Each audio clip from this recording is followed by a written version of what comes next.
बिस्मिल्लाहिर्रहमानिर्रहीम अस्सलाम वालेकुम जी। असी मौजूद हैं इदारा जामिया मुहम्मद शरीफ तहसील बवाना ज़िला चंडियोड़ के अंदर, जिथे यौम आज़ादी के हवाले नाल मुल्क के सारे खित्यां के जो कल्चर डे है उसकी अज मनाया जा रहा है। कल 14 अगस्त है, अज 13 अगस्त है। कश्मीर होवे, गलगित बल्तिस्तान होवे, पंजाब, सिंध, खैबर पख्तूनख्वा, जितने भी सूबे ने, और 6 कल्चर डे इस इदारा जामिया मुहम्मद शरीफ दे विच मनाए जा रहे हैं। ये अगर तुसी जायज़ा लो तो ये किसी मजहबी इदारे दे विच इस तरह कल्चर डे नहीं मनाए जाते, और हमेश तो ही असी वेख्या है कि इस इदारे के अंदर बहुत सारे ऐसे काम जो रिवायती मजहबी इदारे नहीं हैं वो भी करवाए जा रहे हैं। मसलन कोई आईनी तारुफ हो जाए, कल्चर डे हो जाए, कानफ्रेंस हो जाए, तहकीकी सैमीनार हो जाए। साडा कमर लाख साहब साडे नाल मौजूद ने। उन्होंने को पुछते हैं कि ये आइडिया थोड़े को कित्थों आया जोड़ा कि बाकी मजहबी इदारियां च नहीं है इस तरह का जो बाकी कल्चर असी नाल लेके जा रहे हो एडी खुल, ये किस तरह मुमकिन हो इदारा जामे मुहम्मद शरीफ दे विच भी जी? बहुत शुक्रिया जनाब फैसल साहब।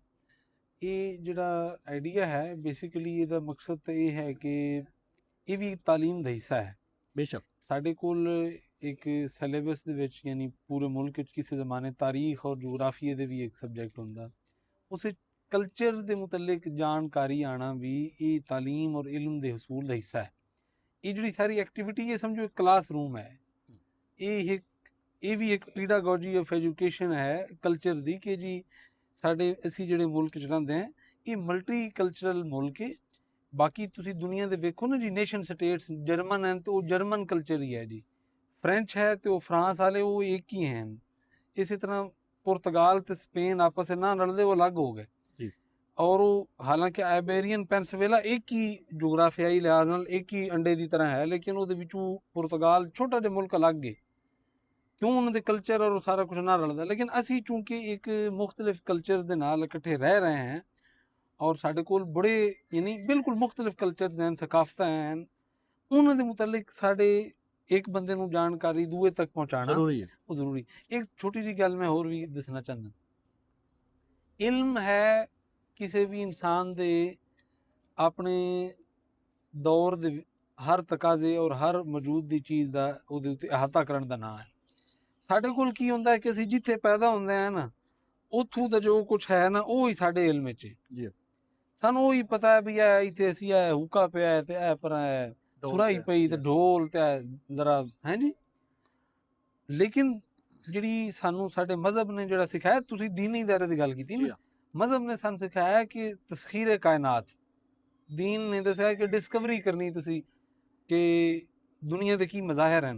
ਅਸੀਂ पाकिस्तान ਦੇ ਵਿੱਚ ਰਹਿੰਦੇ ਹਾਂ, ਆਪਣੇ ਬੱਚਿਆਂ ਨੂੰ ਵਿਖਾਣਾ ਚਾਹ ਰਹੇ ਹਾਂ ਕਿ ਇਹ ਸਾਡੇ ਮੁਲਕ ਦੇ ਜਿਹੜੇ ਸੂਬੇ ਹਨ ਜਾਂ ਇਲਾਕੇ ਹਨ इन्हें सारिया सकाफत नहीं, इन्हें कोई माइनर सकाफत हो रही हैं, चित्राली सकाफत है बहुत सारी हैं, ईवन पंजाब दी कई सकाफत और कई रंग हैं, रावी का अलग रंग है, चनाह का होर रंग है। तो मेरा मतलब है भी वो सारिया चीज़ां नहीं है, लेकिन एक ओरीएंटेशन है। ਇਹਦੇ ਨਾਲ ਇਹਨਾਂ ਨੂੰ ਬੱਚਿਆਂ ਨੂੰ ਪਤਾ ਲੱਗਦਾ ਸੀ ਵੀ ਅਸੀਂ ਇੱਥੇ ਰਹਿੰਦੇ ਹਾਂ ਸਾਥੋਂ ਹੋਰ ਵੀ ਇੰਜ ਹੋ ਰਹਿੰਦਾ। ਇਹ ਉਹਨਾਂ ਦੀ ਤਾਲੀਮ ਦਾ ਹਿੱਸਾ ਹੈ। ਇਨਸ਼ਾਅੱਲਾ ਇਹ ਪਿਛਲੇ ਸਾਲ ਵੀ ਹੋਇਆ ਤੇ ਅਗਲੇ ਸਾਲ ਵੀ ਕਰਸਾਂ। ਤੇ ਡਾਕਟਰ ਸਾਹਿਬ ਦੀ ਮਿਹਰਬਾਨੀ, ਤੁਹਾਡੀ ਸਾਰੇ ਹਜ਼ਰਾਤ ਦੀ ਮਿਹਰਬਾਨੀ, ਤੁਸੀਂ ਤਸ਼ਰੀਫ ਲਾਇਆ। ਹਜ਼ੂਰ ਇਹ ਦੱਸੋ ਕਿ ਇਸ ਇਦਾਰੇ ਦੇ ਵਿੱਚ ਪੰਜਾਬ ਤੋਂ ਇਲਾਵਾ ਕਿੱਥੋਂ ਕਿੱਥੋਂ ਤੋਂ ਬੱਚੇ ਪੜ੍ਹਦੇ ਨੇ? ਇੱਥੇ ਸਾਡੇ ਇਦਾਰੇ ਸਾਰੇ ਮੁਲਕ ਤੋਂ ਬੱਚੇ ਪੜ੍ਹਦੇ। ਇਹ ਸਿੰਧੀ ਅਸੀਂ ਸਟਾਲ ਤੇ ਗਏ ਉੱਥੇ, ਉਦੋਂ ਬੱਚਾ ਸਿੰਧੀ ਹੈ ਸਾਰਿਆਂ ਨੂੰ ਵੈਲਕਮ ਕਰ ਰਿਹਾ, ਸਿੰਧੀ ਬੱਚੇ।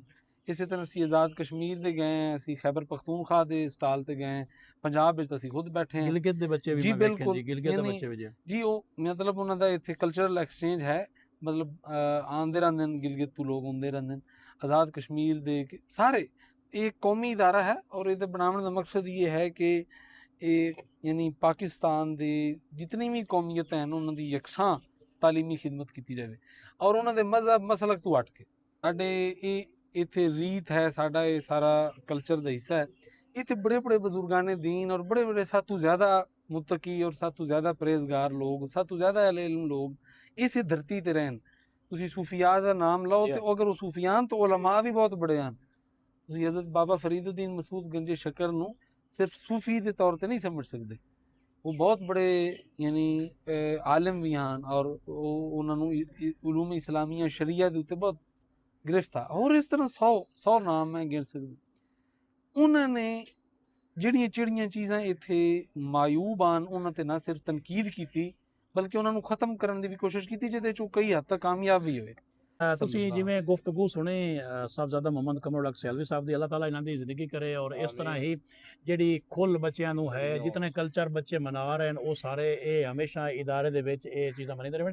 ਔਰ ਇਹ ਹੀ ਇੱਕ ਇਸ ਦਾ ਮਕਸਦ ਇਹ ਵੀ ਹੋ ਸਕਦਾ ਹੈ ਕਿ ਇਹ ਸਾਰਾ ਸਾਨੂੰ ਜੋੜਦਾ ਹੈ।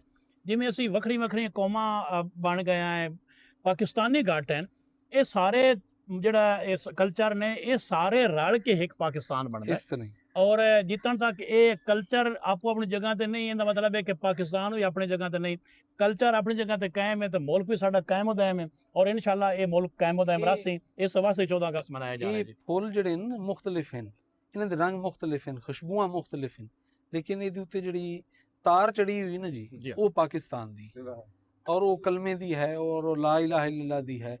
इंशाअल्लाह ये अल्लाह ताला ने चाहा तो इंशाअल्लाह क़यामत तक कायम रसी जी। बहुत शुक्रिया। पाकिस्तान जिंदाबाद। माशाअल्लाह।